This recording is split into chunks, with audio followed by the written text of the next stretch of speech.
नमस्कार, स्वागत है आपका हमारे इस खास कार्यक्रम में। पीएम मोदी के नेतृत्व में भारत लगातार नेबरहुड फर्स्ट और एक्ट ईस्ट नीति पर फोकस कर रहा है, इस दिशा में आगे बढ़ रहा है और इसी से हिंद प्रशांत क्षेत्र में भारत की भूमिका को मिला है नया आयाम। और इसी की एक बड़े परिदृश्य में झलक देखने को मिली पीएम के थाईलैंड दौरे में, जहां कई अहम समझौतों के साथ प्रधानमंत्री नरेंद्र मोदी ने थाईलैंड में आयोजित छठे बिम्स्टेक शिखर सम्मेलन को संबोधित किया, इसमें हिस्सा लिया। साथ ही पीएम ने थाईलैंड, म्यांमार, बांग्लादेश और नेपाल के नेताओं के साथ मुलाकात भी की और इन बैठकों में द्विपक्षीय मुद्दों पर चर्चा भी हुई। पीएम भूटान के अपने समकक्ष से भी मिले और उसके बाद पीएम श्रीलंका के लिए रवाना हो गए, जहां पर श्रीलंका के शीर्ष नेतृत्व से भी वो मुलाकात करेंगे। इसी पर हम करेंगे चर्चा। मैं हूं रमा त्यागी, मेरे साथ जुड़े हैं दो खास मेहमान भी।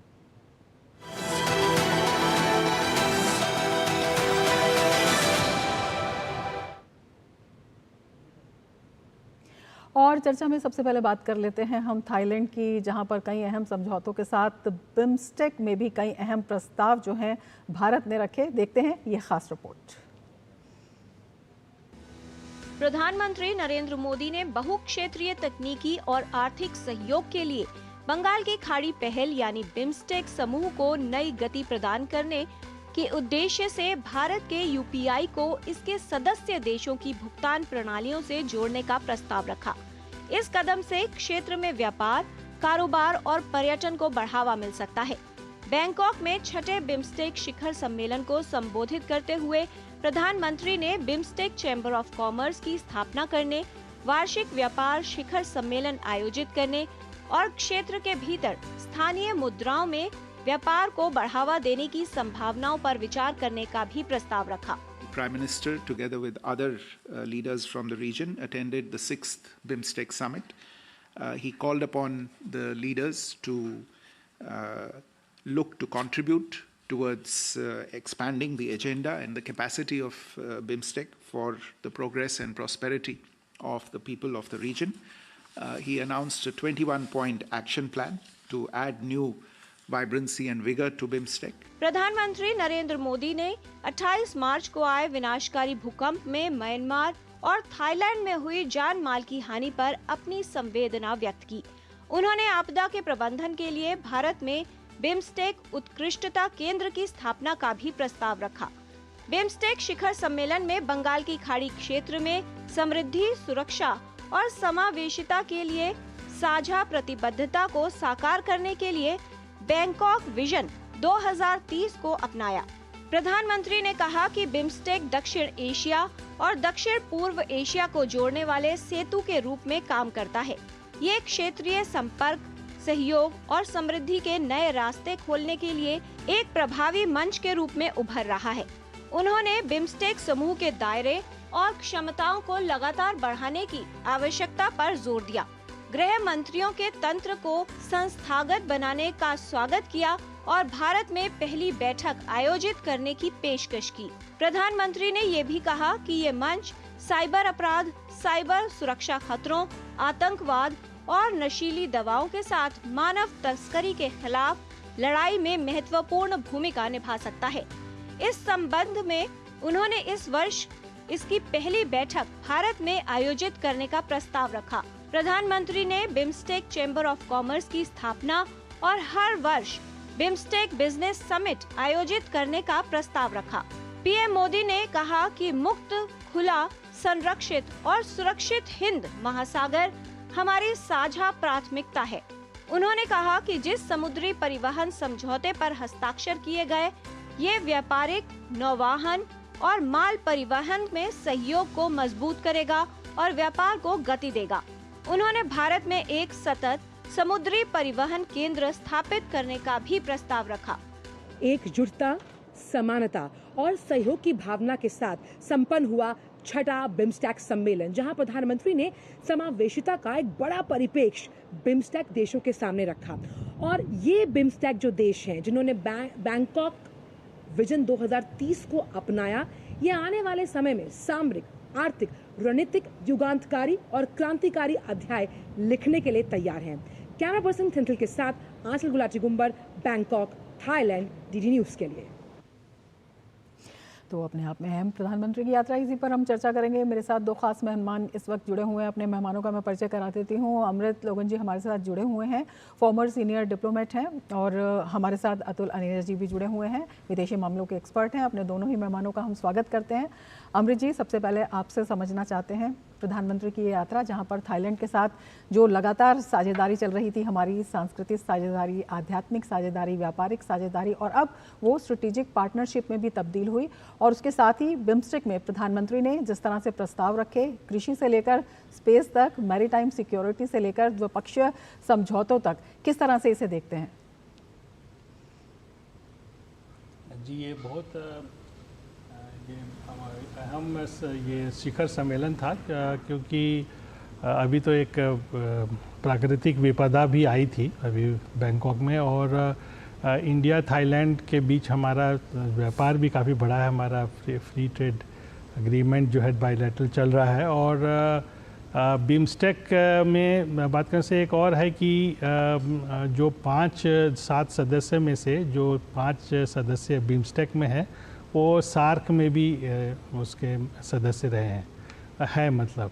तो लेकिन सार्क जो है कई वजहों से आगे नहीं बढ़ पाया। तो बिम्स्टेक जो है खास करके इकोनॉमिक या जो आर्थिक संबंधों या तो व्यापार के क्षेत्र में ये आगे बढ़ते जा रहा है। और ऊपर से जो इंडिया का जो लुक ईस्ट पॉलिसी है को फिर एक्ट ईस्ट पॉलिसी के रूप में अब कहा जाता है। तो एक्ट मतलब एक्शन, रास्ता में दिखना चाहिए। तो इस हिसाब से म्यांमार जो भारत का जो बगल में ये है, नेबर है, और थाईलैंड उसके बाद है।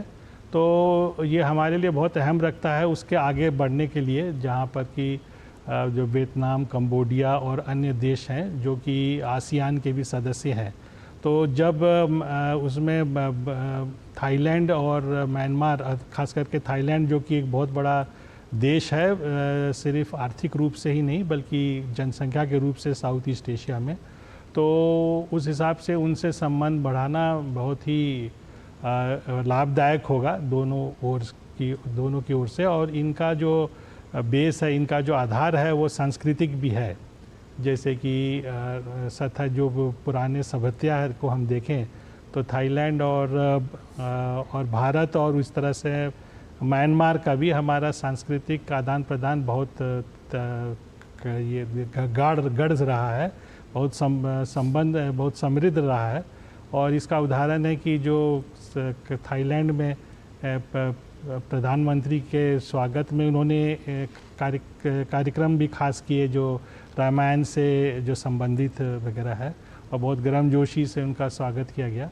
तो थाईलैंड जो है कि और पूरे बिम्स्टेक क्षेत्र में जो है, जिसमें नेपाल, भूटान, बांग्लादेश और जो श्रीलंका है, उनके बीच में जो है आपसी संबंध के हिसाब से बहुत ही बढ़िया है। खास करके कोई खास जैसे बांग्लादेश हुआ, भी भारत का उतना जो है कि नए जो वहाँ पर एडमिनिस्ट्रेटर आने के बाद थोड़ा सा जो है कि सवालियत सब खड़े हो गए थे।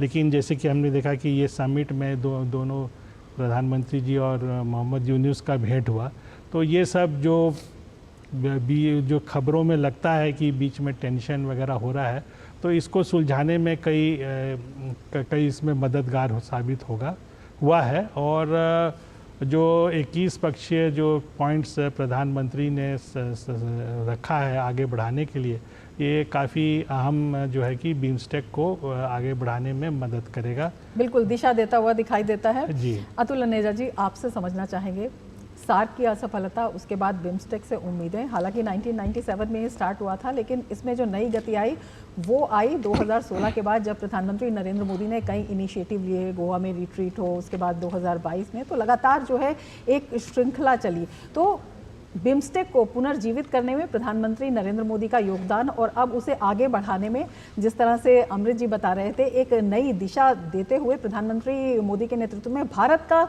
जो एक बड़ा रोल है वो कैसे दिखाई देता है? हालांकि बिम्स्टेक कंट्रीज के रोल जो है डिवाइडेड है।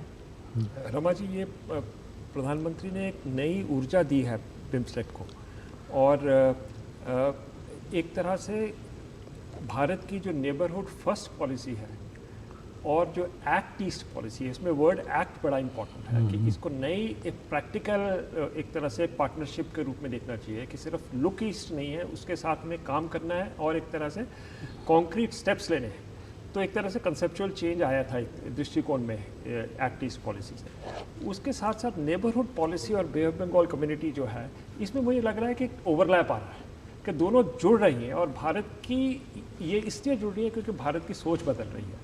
हम नेबरहुड को सिर्फ जो ट्रेडिशनल नेबरहुड कहते हैं बांग्लादेश, नेपाल, श्रीलंका, मालदीव वगैरह, उससे हमारा विस्तार हुआ है हमारी सोच में कि बे ऑफ बंगाल, थाईलैंड जैसे देश को भी हम एक नेबर के रूप से देख रहे हैं। जो यहाँ पर एक तरह से जो समझौते हुए हैं उसमें एक मैरीटाइम कोऑपरेशन, पोर्ट डेवलपमेंट की भी बात हुई है। तो एक तरह से हम जो नेबरहुड थी जिसमें म्यांमार तक सीमित थे, उसको एक्सटेंड कर दिया थाईलैंड तक। तो एक तरह से सोच में विस्तार है और साथ साथ एंगेजमेंट के बड़े कॉन्क्रीट स्टेप्स लिए गए हैं कि सिर्फ ये सोच की बात नहीं है, उसमें करना क्या है खासकर जो है। और वो जो प्रधानमंत्री का 20 सूत्रीय एक तरह से चार्टर है, वो फ्यूचर में हमें वो दिशा देगा। साथ में क्या हो रहा है कि इंस्टीट्यूशनलाइजेशन हो रही है रमा जी इसके अंदर, कि सिर्फ अब जो है कि चाहे रिश्ते जैसे भी हों, एक बार इंस्टीट्यूशनलाइज हो जाते हैं तो उसकी एक परमानेंस होती है, एक गति मिलती है। तो ये सारे काम जो है, पूरा फ्रेमवर्क बदला गया है और इसीलिए ये जो विजिट है ये बहुत ही महत्वपूर्ण विजिट रहा है थाईलैंड का। बिल्कुल। अमृत जी, आपसे समझना चाहेंगे, जिस तरह से मैरीटाइम सिक्योरिटी और लगातार जो है सागर को, महासागरीय समझौते को लेकर लगातार बात है और भारत का जो सागर विजन है उसको देखते हुए, और हम देखते हैं कि अगर जो बिम्स्टेक देश हैं या जो हमारे पड़ोसी देश हैं उनके साथ भी अगर हिंद प्रशांत क्षेत्र को देखते हैं तो व्यापार के तमाम मार्ग यहाँ से निकलते हैं, बहुत ही महत्वपूर्ण क्षेत्र हो जाता है और कूटनीतिक दृष्टि से भी ये जो है एक बड़ा अहम क्षेत्र है। ऐसे में इसमें शक्ति संतुलन को लेकर किस तरह का एक नया विजन इस बार दिखाई दिया है? जी, अभी जो पूरे विश्व में देखा जाए तो अभी दो बड़े कई जगह जो है कि युद्ध टाइप के जो चल रहे हैं, यूक्रेन में चल रहे हैं, इधर जो है कि ये सूडान में अभी भी हालत ख़राब है, यमन में जो है कि शांति का जो है कि ये इज़राइल जो मिडल ईस्ट है वहाँ पर अभी भी जो है कि युद्ध का स्थिति बना हुआ है। और उसकी वजह से एक जो समुद्री तट के हिसाब से जो या समुद्र के मायने से जो सबसे बड़ा जो व्यापार का जो वे था या जो रास्ता था वो जो लाल सागर की ओर से, जहाँ की इन्हीं तरह की जो खतरे हैं या तो इन तरह के जो वातावरण है उसमें जो है कि जो वहाँ से जो जहाज़ जाते थे उन पर जो हूतीस की तरफ से जो उनके ऊपर वे लगातार अटैक हुए जा रहे हैं। तो ये जो व्यापारिक के लिए जो जिसमें कि जहाज़ एक अभी भी बहुत बड़ा मुद्दा है, तो वो अभी भी अटैक में आ रहे हैं, जिसकी वजह से जो जहाज़ें हैं जो सामान ले जाते हैं उनको लंबा रास्ता तय करना पड़ रहा है जी, है ना। तो और उसमें खर्चे बढ़ रहे हैं, अंतर्राष्ट्रीय व्यापार पर असर पड़ रहा है। और एक समय ये यमन की के नीचे एदेन के तरफ जिबूती से हमारे जो नौसेना के जहाज़ जो वहाँ के पायरेसी के अगेंस्ट में काम करते थे। तो भारत का बहुत बड़ा अनुभव रहा है कि समुद्री जो वातावरण में सुरक्षा बनाए रखने में। और उसी तरह से थाईलैंड और म्यांमार जो है वो जो मुख्य जो व्यापारिक रूट है, और श्रीलंका है जो कोलंबो है जो एक बहुत बड़ा ट्रांसशिपमेंट हब जिसको कहते हैं। तो ये जो खतरे आ रहे हैं समुद्र के हिसाब से, तो जो मैरीटाइम कोऑपरेशन है तो इसमें ये बहुत बड़ा योगदान करेगा, क्योंकि इसमें सभी का इंटरेस्ट उसमें इन्वॉल्व रहता है। और समुद्री जो व्यापार है वो और बढ़ते जा रहा है जब बड़े बड़े जहाज है। तो इस तरह से जो खतरे की जो साया जो अभी दुनिया में छाई हुई है, ये जो वेरियस जो जहाँ पर जो युद्ध की तरह जो वातावरण फैला हुआ है, तो उसकी वजह से ये जो मैरीटाइम जो कोऑपरेशन है समुद्री, ये अपने आप में ये बहुत ही महत्वपूर्ण है, क्योंकि सबका इंटरेस्ट इसमें, सभी का इंटरेस्ट उसमें दिखाई देता है और सबके लिए फ़ायदेमंद होगा। और इसमें भारत अपना अनुभव काफ़ी दे सकता है, क्योंकि भारत के साथ बहुत से जो देश है बाहर के, जो जैसे यूएसए हुए, यूएसएसआर हुआ, या तो बहुत से यूरोपियन देश है, उनके साथ हमारा नेवल एक्सरसाइजेज बराबर चलते रहता है। तो बिल्कुल हाँ बिल्कुल अतुल जी, इसी संदर्भ में आपसे पूछना चाहूँगी, भारत के साथ तमाम देशों का जो संबंधों का आकर्षण इस वजह से भी ज़्यादा बढ़ जाता है क्योंकि किसी न किसी रूप में भारत ने फर्स्ट रिस्पॉन्डर के रूप में जो है अपने हाथ आगे बढ़ाए हैं, अपने कदम आगे बढ़ाए हैं। ऐसे में लगातार अगर हम चाइना की स्ट्रिंग ऑफ पर्ल्स नीति देखते हैं या डेप्ट नीति देखते हैं, उससे कहीं ना कहीं सारे जो देश हैं वो प्रभावित हैं, तो उसमें भी उन्हें राहत मिलती हुई दिखाई देती है। रमा जी, ये जो free and open Indo Pacific की बात है वो, और हमारा जो सागर डॉक्ट्रिन है जी, वो इसी तरह से सिक्योरिटी फॉर ऑल की बात करता है, और उसमें अगर कोई बाधा पहुंचाता है तो नेचुरली उसके खिलाफ जाता है। लेकिन एक पॉजिटिव अप्रोच से हम देखते हैं अपनी जो मैरीटाइम विजन है, और उसी तरह से हम देख रहे हैं कि प्रधानमंत्री ने खासकर इस पर बहुत ज़्यादा ध्यान दिया। आप देखेंगे इनके विजिट के बारे में, इसके पहले मॉरिशस का विजिट है, वो फिर भी इंडियन ओशन का एक बहुत बड़ा स्तंभ है। उसके बाद हम देखते हैं थाईलैंड में, श्रीलंका में, तो एक तरह से बड़ा क्लियर मैसेज है कि हम free and open Indo Pacific चाहते हैं, और उसके हमारे पिलर्स भी साथ साथ खड़े हो रहे हैं इसको आगे बढ़ाने के लिए।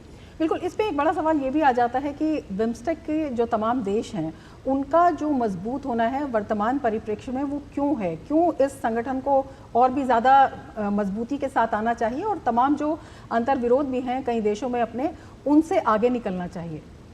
जी हाँ, क्योंकि अब क्या हो रहा है कि बिम्स, जैसे कि अमृत जी ने बताया कि ये जो रीजन है ये सबसे ग्रोइंग राइजिंग नेशंस हैं, यहाँ पर ग्रोथ की ट्रेजेक्ट्री पे है। तो इसलिए स्वाभाविक है कि हम जो है बे ऑफ बंगाल और उसके आगे एक्ट ईस्ट को और बढ़ाएं, क्योंकि ये एक नया ग्रोथ इंजन दुनिया की अर्थव्यवस्था के लिए बना हुआ है।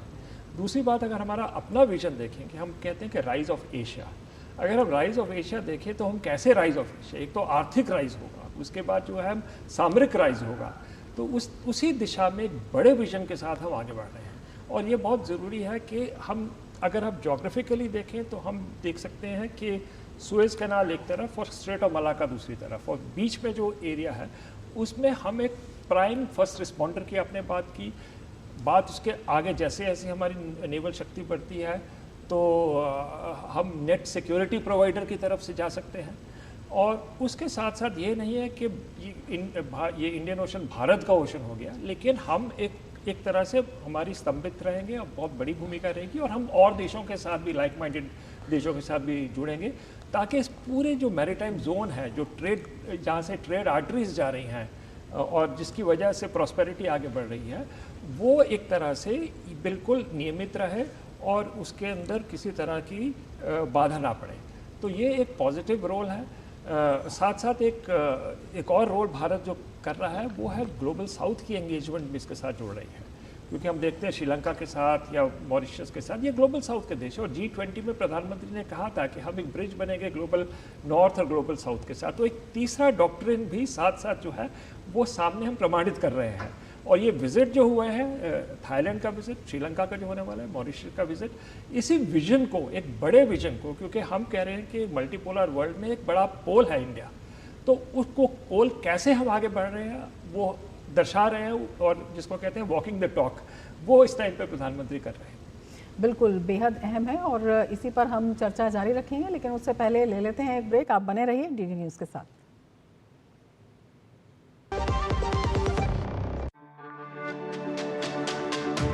मेरी पसंद, मेरी पसंद,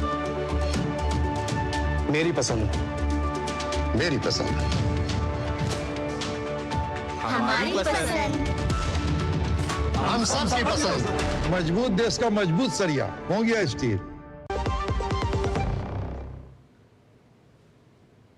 ब्रेक के बाद फिर से आपका स्वागत है हमारे खास कार्यक्रम में और हम बता रहे हैं प्रधानमंत्री के 2 देशों के दौरे के बारे में, कितने खास हैं ये दौरे। और हम आपको ये भी बता दें कि प्रधानमंत्री नरेंद्र मोदी थाईलैंड का 2 दिवसीय दौरा संपन्न करके श्रीलंका के लिए रवाना हो चुके हैं। पीएम ने अपनी यात्रा के दौरान बिम्स्टेक शिखर सम्मेलन को संबोधित किया और साथ ही थाईलैंड, म्यांमार, बांग्लादेश और नेपाल के नेताओं के साथ भी मुलाकात की। तो अपने आप में काफ़ी अहम प्रधानमंत्री का ये दौरा। और इन बैठकों की हम बात करें तो लगातार हम बात कर रहे हैं कि द्विपक्षीय मुद्दों पर इनमें चर्चा भी हुई। तो प्रधानमंत्री श्रीलंका के लिए रवाना हो चुके हैं, जहां पर प्रधानमंत्री श्रीलंका में शीर्ष नेतृत्व के साथ भी मुलाकात करेंगे। तो अपने आप में प्रधानमंत्री का जो श्रीलंका दौरा है वो भी खासा महत्वपूर्ण है।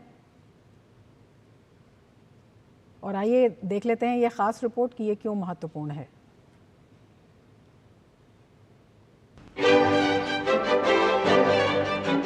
प्रधानमंत्री नरेंद्र मोदी की श्रीलंका यात्रा के दौरान रणनीतिक सहयोग, आर्थिक विकास और सांस्कृतिक आदान प्रदान पर चर्चा होने की संभावना है। ये दौरा द्विपक्षीय संबंधों में नई ऊर्जा का संचार करेगा। This visit too will focus on promoting investments and deepening connectivity, physical connectivity, digital connectivity, energy connectivity, and in various other domains. Bharat और श्रीलंका के संबंध ऐतिहासिक, सांस्कृतिक और आर्थिक रूप से हमेशा से गहरे रहे हैं। भारत श्रीलंका का सबसे बड़ा व्यापारिक साझेदार है और दोनों देशों ने मुक्त व्यापार और विकास परियोजनाओं में सहयोग बढ़ाया है। सामरिक स्तर पर समुद्री सुरक्षा और आतंकवाद विरोधी प्रयासों में भी साझेदारी मजबूत हुई है। सांस्कृतिक आदान प्रदान ने दोनों देशों के लोगों के बीच समझ और मित्रता को भी और गहरा किया है। भारत श्रीलंका संबंधों की अगर बात करें तो भारत श्रीलंका के सबसे बड़े व्यापार भागीदारों में से एक है। वर्ष 2023-24 में वस्त्र व्यापार 5.54 अरब अमेरिकी डॉलर का रहा। भारत का निर्यात 4.11 अरब अमेरिकी डॉलर है। श्रीलंका का निर्यात 1.42 अरब अमेरिकी डॉलर है। दोनों देशों ने आर्थिक और तकनीकी सहयोग समझौते पर बातचीत की है। ECTA की नवीनतम और 14वीं चर्चा जुलाई 2024 में हुई। भारत श्रीलंका में विदेशी प्रत्यक्ष निवेश का सबसे बड़ा योगदान करता है। 2023 तक भारत ने श्रीलंका में कुल 2.25 अमेरिकी डॉलर का निवेश किया है। भारत ने श्रीलंका में कई संपर्क परियोजनाओं को भी लागू किया। 2022 में चेन्नई और जाफना के बीच हवाई संपर्क की फिर से शुरुआत की गई। नागपट्टिनम तमिलनाडु और कंक संतुराई श्रीलंका के बीच फेरी सेवाएं शुरू की गयी। UPI आधारित भुगतान प्रणाली भी दोनों देशों के बीच चल रही है। भारत और श्रीलंका के बीच इस बढ़ते सहयोग का एक महत्वपूर्ण पहलू है दोनों देशों के बीच सुरक्षा और रक्षा संबंध। सुरक्षा और रक्षा सहयोग। भारत ने श्रीलंका को कई रक्षा उपकरण और प्रशिक्षण दिए हैं। दोनों देशों के बीच समुद्री सुरक्षा क्षेत्र में भी सहयोग बढ़ रहा है। भारतीय और श्रीलंकाई नौसेना के बीच नियमित संयुक्त अभ्यास आयोजित किए जा रहे हैं। इन सभी पहलुओं को ध्यान में रखते हुए भारत और श्रीलंका के बीच संबंधों को और मजबूती मिलेगी, जो दोनों देशों के लिए एक समृद्ध भविष्य की संभावना को उजागर करती है। प्रधानमंत्री आएंगे तो उनके स्वागत की तमाम तैयारियां भी हैं। लोगों में उत्साह है उनसे मिलने के लिए, उन्हें देखने के लिए और तमाम तरीके की जो पार्टनरशिप की बात है, क्योंकि सबसे बड़ा अब तक का दोनों देशों के बीच रक्षा समझौता जिस पर सबकी निगाहें लगी हैं उस पर भी चर्चा होगी, उसको भी अमली जामा पहनाया जाएगा। तो कुल मिलाकर प्रधानमंत्री के इस दौरे को लेकर श्रीलंका में काफ़ी उत्साह का माहौल है। कैमरा पर्सन मोहित के साथ रीमा पाराशर, कोलंबो। तो काफ़ी अहम है प्रधानमंत्री का श्रीलंका दौरा भी, सबकी नज़रें लगी हुई हैं। अमृत जी, आपके पास आना चाहेंगे, आपसे समझना चाहेंगे किन मायनों में महत्वपूर्ण पड़ोसी। पहले की अगर हम अपनी नीति की बात करते हैं तो उसमें श्रीलंका काफ़ी नज़दीक है, और अगर हम बीते दिसंबर की बात करें तो जो संबंधों में ऊर्जा है वो भी नई गति से आती हुई दिखाई देती है। क्या कुछ उम्मीदें? जी, श्रीलंका के साथ हमारा जो नेबरहुड पॉलिसी में जो है कि काफ़ी अहम भूमिका शुरू से रहा है। और जब श्रीलंका में चाहे जो भी सरकार आए तो इसमें जो हमारा संबंध जो है बढ़ते प्रगाढ़ होते ही दिखाई देता है, क्योंकि दोनों देशों के बीच में आपसी जो जो निर्भरता है वो काफ़ी तगड़ा है और उससे भागा नहीं जा सकता। और दोनों का इतिहास भी एक ही तरह का है, वो बहुत सिर्फ एक हल्के से समुद्र तट जो है हम दोनों को अलग करता है।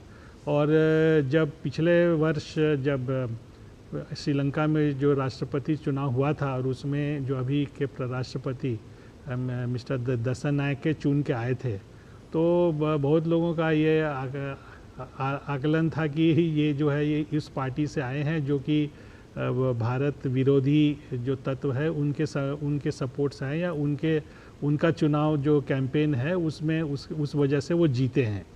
लेकिन ऐसा नहीं हुआ। जो हमारे विदेश मंत्री जो हैं उनके चुनने के तुरंत बाद श्रीलंका गए थे और वो खुद पहली जो उनका जो विदेश यात्रा था मिस्टर दसन नायका का, उन्होंने दिसंबर 2024 15 से 17 और सहभागिता का जो संयुक्त विजन देखने को मिला था, हाँ, वो भी बता देता है कि किस तरह के जो संबंध हैं उनमें नई ऊर्जा आ रही है।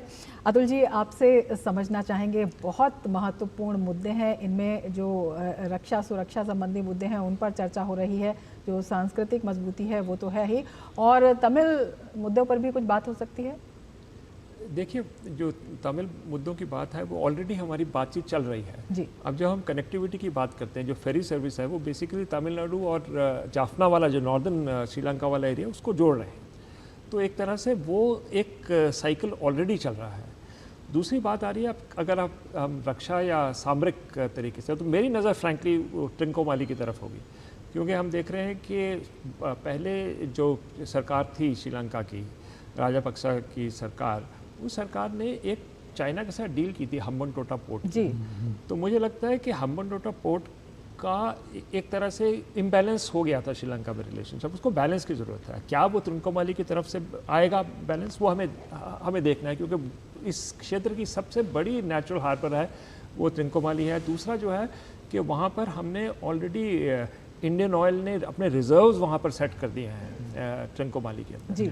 तो ये तो सुरक्षा वाला है। तो बाकी आपने कहा ऐतिहासिक जो हमारे जो सिविलाइजेशनल टाइज है वो हमारे एक बड़ा यूनिक रिलेशनशिप बनता है। बाकी कंट्री भले ही एंगेज करें श्रीलंका को, लेकिन ये सिविलाइजेशनल टाइज जो है ये एक एक्स फैक्टर है, ये हमें जो है बड़े यूनिकली जोड़ता है। तो अगर उसके ऊपर हम एक और लेयर इकोनॉमिक और सामरिक लगा दें तो मुझे लगता है कि फिर हमारा जो रिश्ता है बहुत ही यूनिक और बहुत ही क्या कहें इंडिस्पेंसिबल तरीके से ये भारत और श्रीलंका एक दूसरे से जुड़ते हैं। और यही वजह है जो इस दौरे को और भी महत्वपूर्ण बना रहे हैं। अतुल जी, आपका, अमृत जी, आपका बहुत शुक्रिया हमारे इस कार्यक्रम में जुड़ने के लिए और इतनी महत्वपूर्ण जानकारी हमारे दर्शकों के साथ साझा करने के लिए। इसके साथ ही चर्चा में फिलहाल इतना ही, दीजिए इजाजत, नमस्कार।